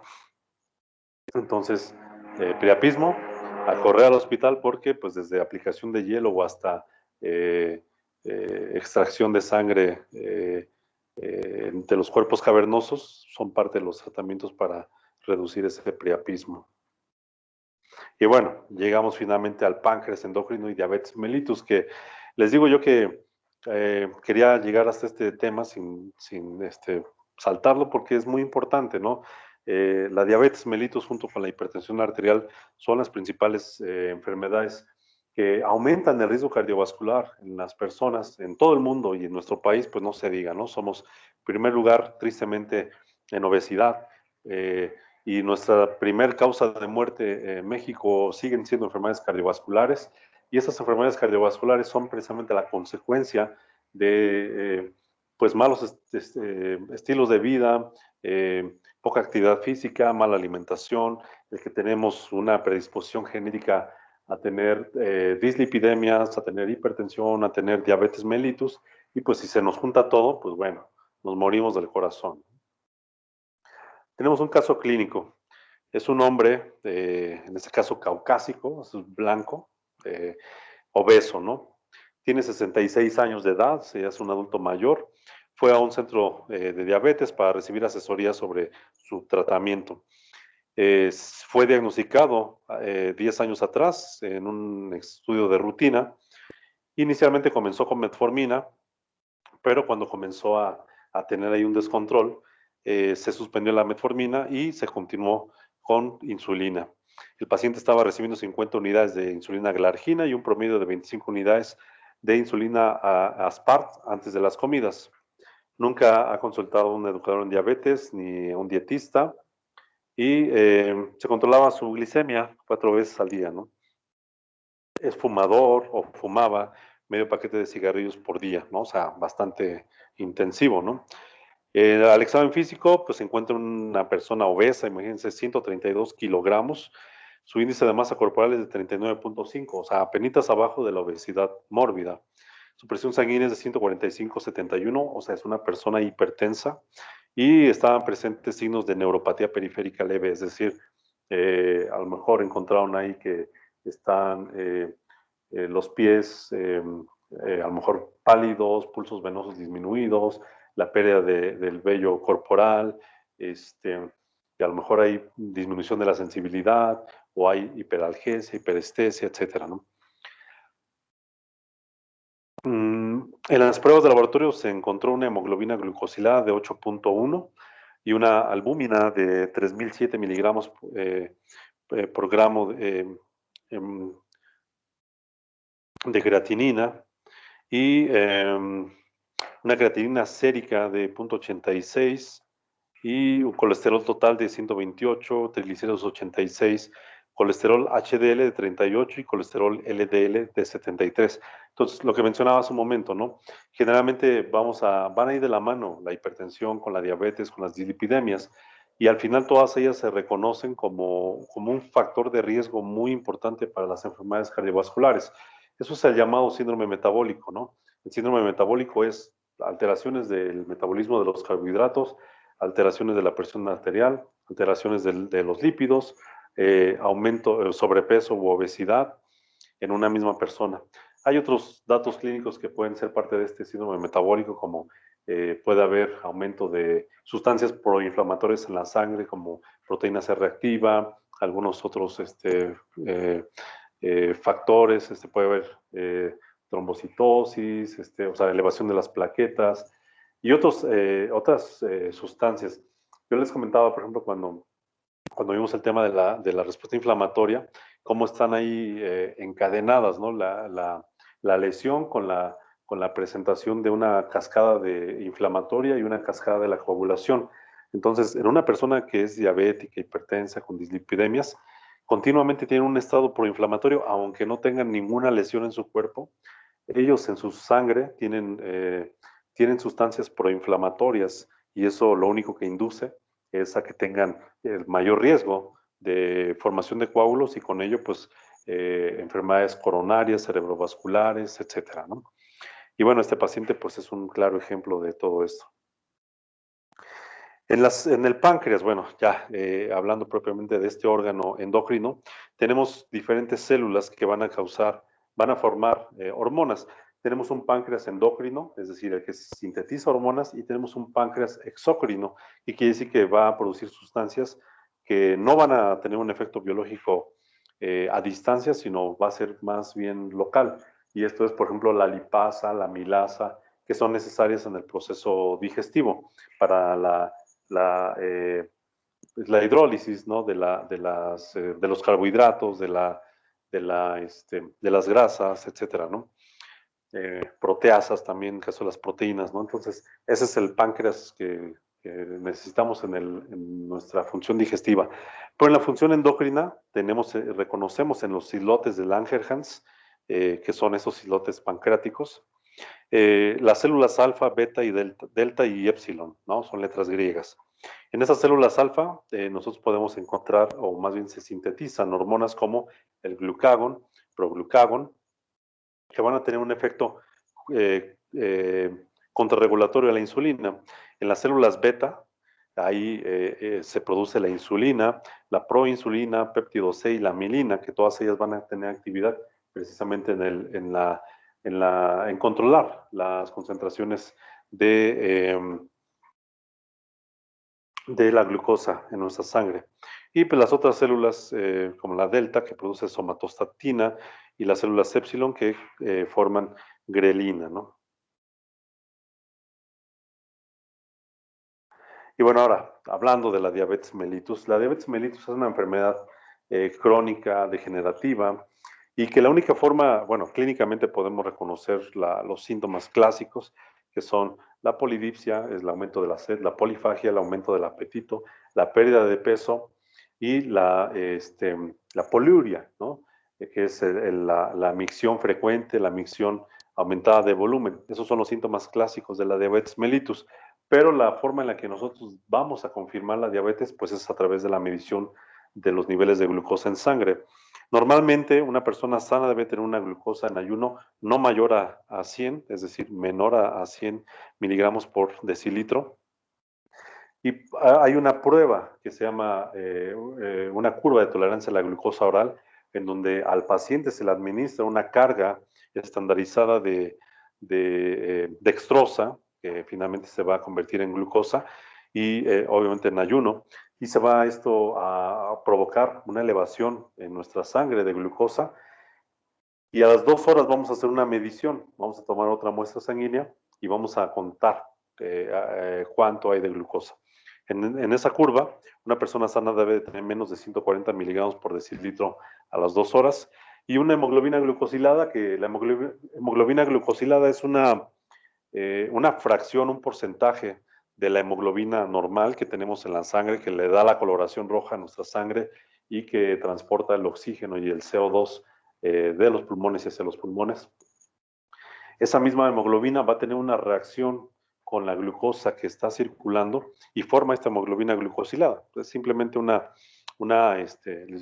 molécula conjugada, pero la medición de ese porcentaje es muy importante porque nos permite conocer ahora cómo este paciente ha llevado su control, al menos durante 3 meses, que es el tiempo de vida promedio de un eritrocito. Un glóbulo rojo vive normalmente unos 90 días. Entonces, cuando nosotros hacemos una glucosa en ayuno normal, solamente sabemos que en ese momento ese paciente llevaba su glucosa normal, alta o baja, pero no sabemos lo que sucedió el día anterior, la semana anterior, el mes pasado, no lo sabemos. Y sin embargo, la hemoglobina glucosilada sí, porque aunque el paciente la noche anterior se haya puesto en ayuno, esté comiendo puras verduritas durante 2 días previos antes del estudio de laboratorio y salga la glucosa en ayuno normal, la hemoglobina glucosilada pues nos va a poder revelar cómo ha estado su control glucémico durante los últimos 3 meses. Entonces, en una persona sana tiene que ser menor a 5.7 este valor, pero en una persona que ya se encuentra en un estado de diabetes, bueno, la glucosa plasmática en ayuno es igual o mayor a 126. La glucosa, después de una curva de tolerancia a la glucosa oral, a las 2 horas, va a ser igual o mayor a 200. Y en el caso de la hemoglobina glucosilada, pues nos vamos a encontrar valores ya iguales o mayores al 6.5%. ¿Vale? Entonces, estos son los criterios que existen para diagnosticar diabetes o para identificar también personas que están en riesgo de tener diabetes, lo que también se conoce como prediabetes, ¿no? Que es un estado intermedio entre lo normal y los criterios que se han fijado para definir a la diabetes mellitus. En cualquiera de los casos, un paciente con diabetes, su manejo debe debe incluir, uno, el control glucémico, y eso lo vamos a conseguir únicamente pues con los cambios en nuestra alimentación, en nuestro estilo de vida, o sea, reducir el consumo de carbohidratos, reducir el consumo de grasas saturadas, aumentar la actividad física, aeróbica, o sea, mantenerse activa esta persona, ¿no? Obviamente, pues también reducir otro tipo de riesgos como el tabaquismo, el alcoholismo, etcétera. Los medicamentos pues, nos van a provocar este control de la glucosa, desde la insulina y todos los disponibles, ¿no? La metformina, las biguanidas, etcétera. Debemos de tratar condiciones asociadas, ¿no? Como son, decíamos, dislipidemia, hipertensión y obesidad, porque un paciente diabético generalmente va a tener todo ello. Y también detectar y manejar tempranamente todas las complicaciones de esta, ¿no? Desde la retinopatía, neuropatía, nefropatía, enfermedad cardiovascular y algunas otras complicaciones, porque pueden haber cutáneas, pueden haber, etcétera, varias. Entonces, el manejo de un paciente con diabetes es integral, es muy amplio, es multidisciplinario y no basta únicamente con que un paciente tenga su tratamiento mes con mes, sino que hay que estar evaluando precisamente la eficacia del tratamiento, el apego a nuevos estilos de vida saludables y a que podamos prevenir todas estas complicaciones tardías de la enfermedad. Y por supuesto, a reducir el riesgo cardiovascular, pues tratando las enfermedades concomitantes, las comorbilidades que también son de importancia clínica. Entonces, en una escala de tratamiento, inicialmente, pues a un paciente lo vamos a motivar a una disminución de su peso, mantenerse en su peso normal. Esto, pues bueno, con el ejercicio y con la alimentación, pero también inicialmente se puede dar la metformina. Incluso la metformina misma se puede emplear como un tratamiento parte de una persona que está, por decir, con sobrepeso u obesidad, se puede utilizar también porque favorece un poco ahí a la pérdida del peso y a la regulación de todo este metabolismo de los carbohidratos. Si con eso no fuera suficiente para poder mantener la euglucemia, entonces nos vamos con la metformina y otros agentes, o la metformina más otros 2 agentes orales, o pues ya podemos comenzar también la insulina cuando ya no es fácilmente controlado. Hablando de la insulina, bueno, tenemos diferentes formulaciones, hay de acción corta, de acción prolongada, de combinaciones entre formulaciones de acción rápida con intermedia y también ya más reciente insulina inhalada. Cada una de ellas tiene diferentes características farmacocinéticas, ¿vale? Pero pues bueno, nada más por mencionar, insulinas de acción corta tenemos a las PAR, glulicina, Lispro, regular, que van a comenzar su efecto muy rápidamente, pero también su vida media es muy corta, entonces esto nos ayuda a utilizarlas, por ejemplo, cuando cada que va a tener su alimento nuestro paciente. Las de acción prolongada, como la de Temir, la Glargina, que es la insulina Lantus, de Gludec, NPH, nos permiten dosificar un poquito más amplio. En el caso de la NPH, al menos podemos dar una aplicación diaria o pueden ser hasta 2, generalmente de 2. La dosis se divide 2/3 por la mañana y 1/3 en la tarde o en la noche.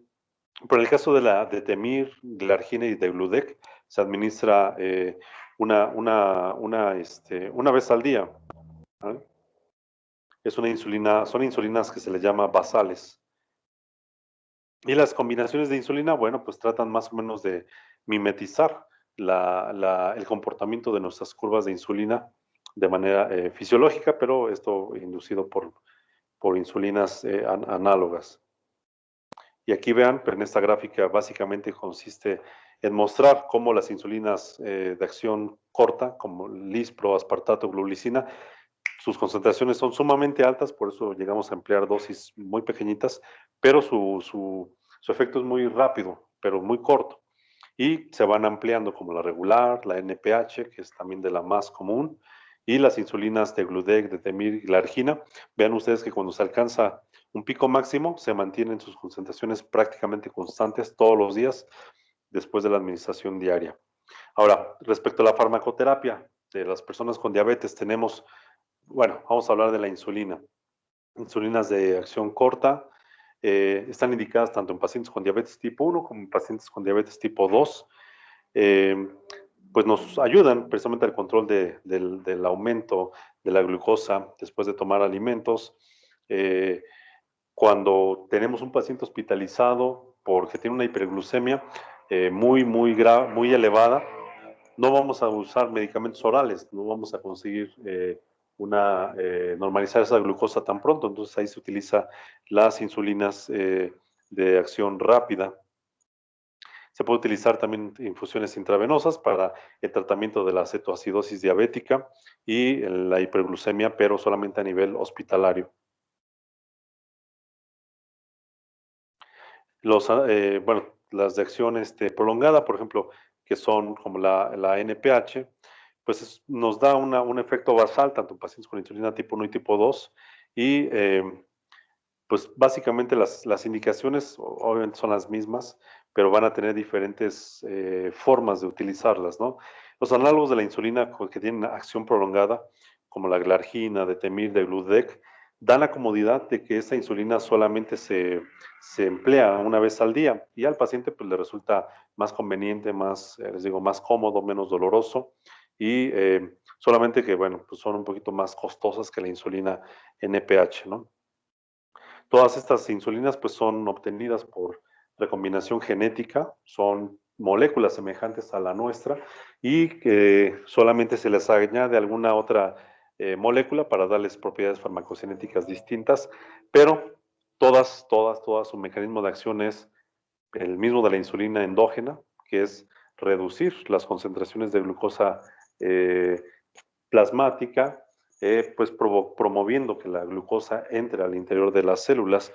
Las reacciones adversas pues son las mismas que la insulina natural, que es inducir hipoglucemia, si es que el paciente recibió una dosis más alta a la que requería, va a experimentar hipoglucemia y los datos de hipoglucemia pues van a ser mareo, sensación de sudoración, palidez, va a tener a lo mejor frío, hambre, va a tener temblor y de confusión mental, ya en un estado un poquito más profundo puede estar desorientado, puede tener trastornos en su habla y no poder hacerlo comprensiblemente, sino que va, como decimos, a arrastrar las palabras y más profundamente la hipoglucemia puede provocar una pérdida del conocimiento y en formas más graves, una crisis convulsivas y finalmente también puede provocar la muerte, una hipoglucemia si no se resuelve oportunamente, ¿no? Las biguanidas, de aquí de estas biguanidas solamente tenemos a la metformina como medicamento disponible. Había otro llamado fenformina, pero ese ya no se comercializa. La metformina es el tratamiento estándar, base e inicial de la diabetes. Tipo 2 solamente, no se les administra a los pacientes con diabetes tipo 1, nunca se les administra a los pacientes tipo 1. Aunque, bueno, hay estudios todavía preclínicos en donde probablemente exista sí una utilidad en pacientes con diabetes tipo 1, pero en la práctica clínica aún no se ha podido observar su utilidad. Y bueno, en este caso reduce la formación de glucosa hepática. En el hígado se lleva a cabo un proceso que se llama gluconeogénesis o glucogenólisis y esta metformina actúa a través de esos procesos para evitar que se forme nueva glucosa aparte de la que consumimos en nuestros alimentos. No causa hipoglucemia, es decir, una persona que esté en ayuno se toma una metformina, no le va a reducir la glucosa, nunca va a reducir la glucosa en esa manera. Y lo que sí puede provocar son problemas en la tolerabilidad y las personas pueden experimentar diarrea, náusea, muchos gases, distensión abdominal, acidosis láctica, de hecho es una complicación de la metformina que pues nos lleva a descartarla si se presenta. Se debe usar con precaución en pacientes con insuficiencia renal, aunque más bien ya debería estar contraindicado porque el riesgo de la acidosis láctica.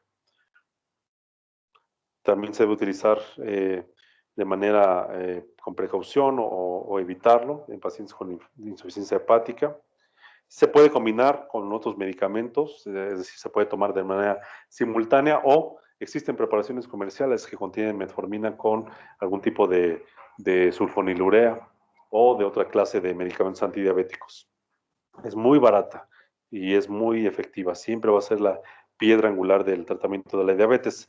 Hay otros medicamentos como los inhibidores de la alfa-glucosidasa, aquí principalmente la carbosa y el miglitol son de los más comunes y más todavía la carbosa, también útiles en pacientes con diabetes tipo 2 y esto reduce la disponibilidad de la glucosa en el tubo gastrointestinal, es decir, no se va a absorber fácilmente.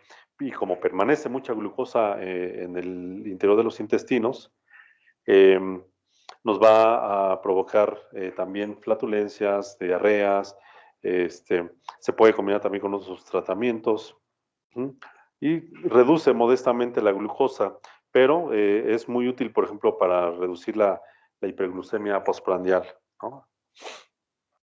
Hay un grupo de medicamentos llamados inhibidores de la DPP4 o de dipeptidil peptidasa 4. Tenemos sitagliptina, sasagliptina, linagliptina, gliptina, vidalgliptina, que son medicamentos muy buenos, todos ellos muy caros, pero son muy útiles en el tratamiento de diabetes. Inhiben otro tipo de mecanismos, en este caso aumentan la acción de una sustancia llamada GLP-1, se promueve la secreción de insulina también, se combina con otros agentes como la metformina y reduce también modestamente la glucosa. Secretagogos, bueno, las sulfonilureas es de lo que más conocemos también. Hay de primera, segunda generación.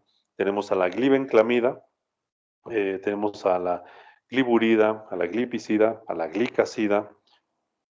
Y estas, pues bueno, van a estimular la secreción de insulina desde el páncreas, o sea, no se sintetiza más insulina, solamente estimula la secreción y su principal reacción adversa es la hipoglucemia, sobre todo por ejemplo, de la glibenclamida. Pero en el caso de la glicacida y la glimepirida, la liberación de insulina es más controlada, entonces es menos el riesgo de hipoglucemia y de cualquier manera, pues el paciente debe tomar sus alimentos, ¿no?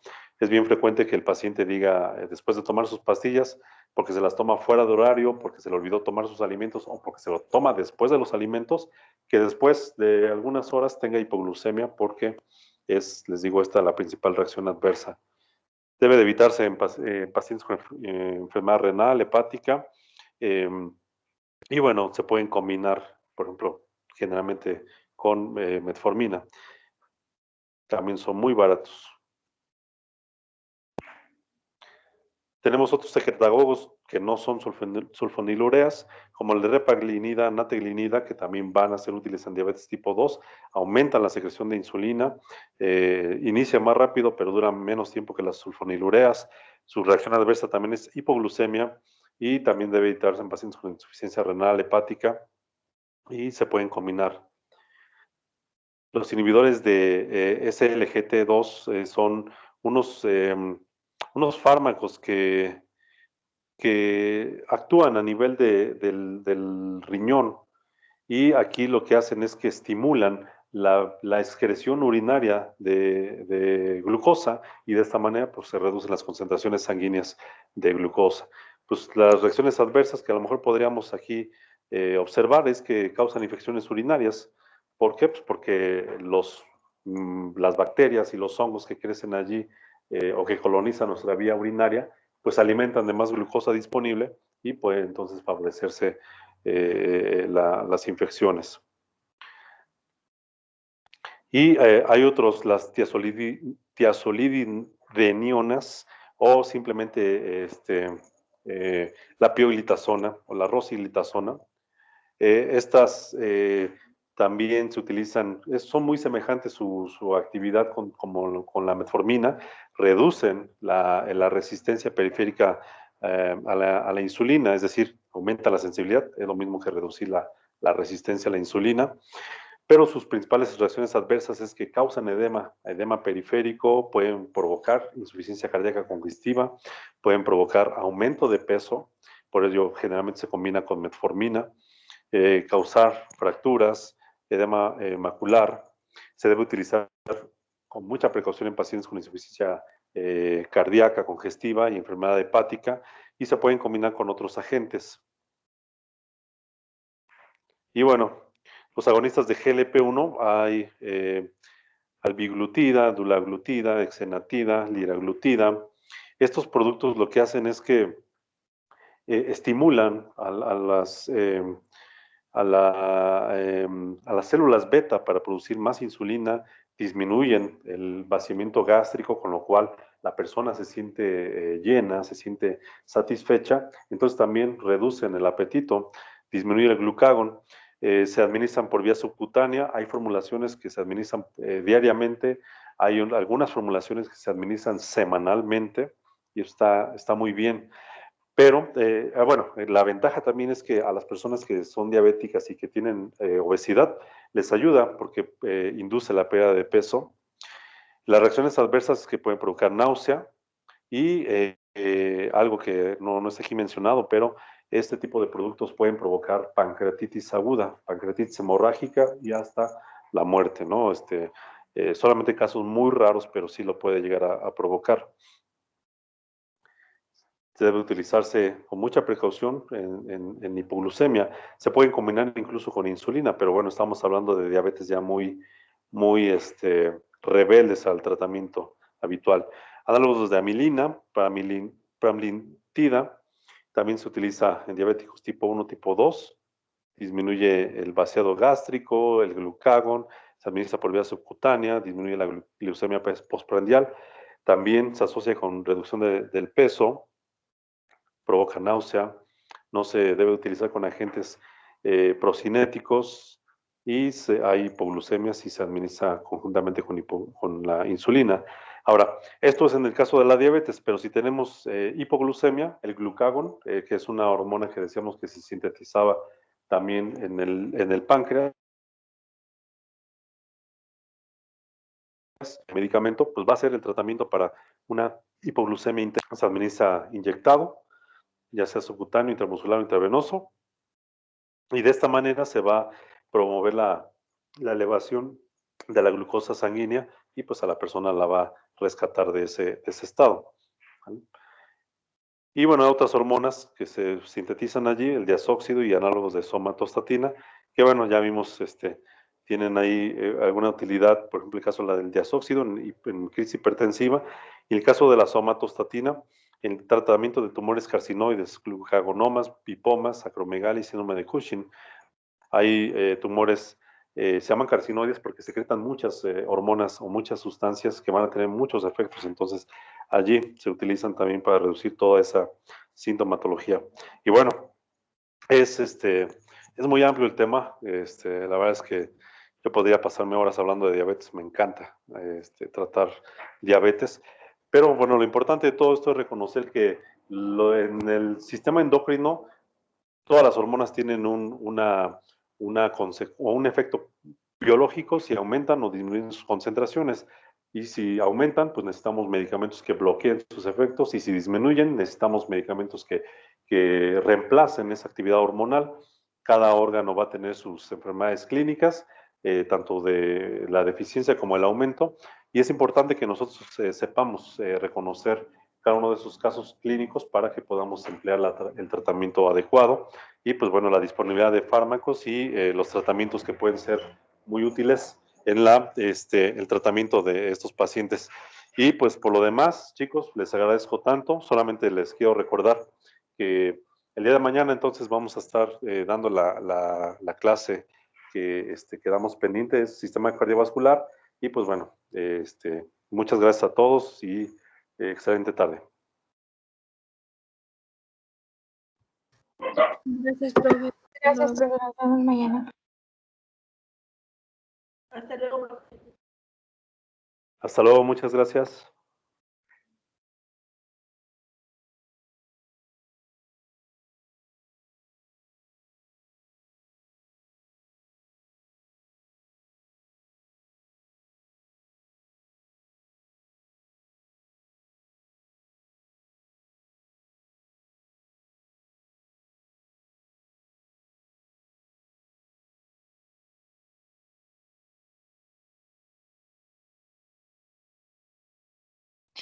Profe,